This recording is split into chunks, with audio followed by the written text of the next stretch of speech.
What's going on, guys? So like the title of the video says, why Supras don't dig race, I'm going to get right into it. But first, please go ahead and hit that subscribe button. It really means a lot to me. And then at the end of this video, drop me a comment and let me know your thoughts between roll racing and dig racing. So let me just start with my personal preference and my opinion. I, for one, like roll racing more than dig racing. It's not because I have a Supra. I had an Evo before this. That Evo was perfectly capable of dig racing, but I definitely prefer roll racing. Alright, so as you guys know, roll racing is way less strenuous on the car. You can roll race 100 times, you probably won't break anything, but dig racing puts a lot of stress on the car, and you're probably going to break a lot of parts in the process. I personally have never understood the appeal to go out and dig race 100 times just to shave 0.1 off your time. I mean, people will go out there week after week after week and spend thousands of dollars to go from an 8.1 to a 7.9, and it's like, great, so you got that 7.9, the stars were aligned, it was a full moon, I mean, everything was perfect, the atmosphere, tire pressure, just everything had to be perfect for you to run that 1.79,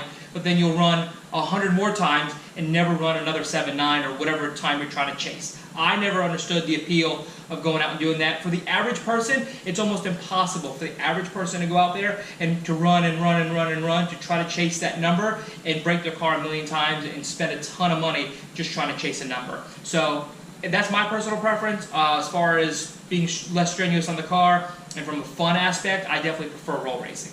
Alright, so aside from my personal preference and opinion, Supras generally are not set up to dig. They're generally roll cars. Now that's not always true. There are some Supras out there that are doing a lot of dig racing, and we'll talk about how they're set up to do that in just a second. But first, I'm constantly being called out to dig race by 8th mile cars. My Supra is not set up to dig your 8th mile car, just like your 8th mile car is not set up to race my Supra from a 60. Cars are set up differently. Some for quarter mile, 8th mile, roll racing, and half mile. So my car, like I said, is not set up to go out and dig race an 8th mile car, just like the 8th mile cars are not set up to go out and race from a 60. Alright, so why aren't most Supras set up to dig race? Well, as you know, Supras continue to go up in value. One of the things that drives that value is the transmission. If it has a V160 6-speed, it's typically worth a lot more than the automatic.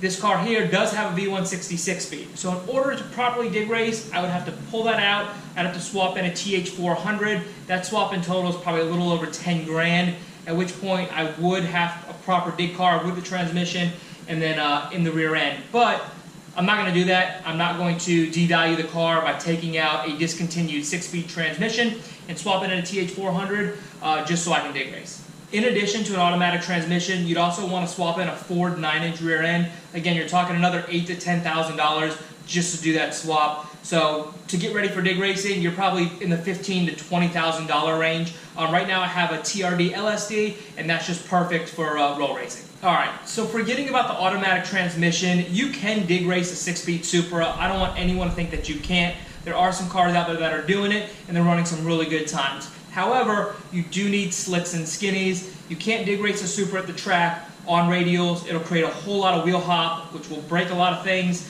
And again, you're breaking a lot of discontinued parts. If the stuff's not discontinued, it's extremely expensive and extremely hard to get. Now that you got your slicks and skinnies, you got to tow the car to the track, and you got to constantly swap wheels and tires if you want to drive it on the street or if you want to race at the track. To me, it's just a whole lot of work. I'm not going to get a second set of wheels and tires. I just want to be able to start up my car, go out, drive it, and enjoy it on the street without having to swap back and forth just so I can dig race at the track.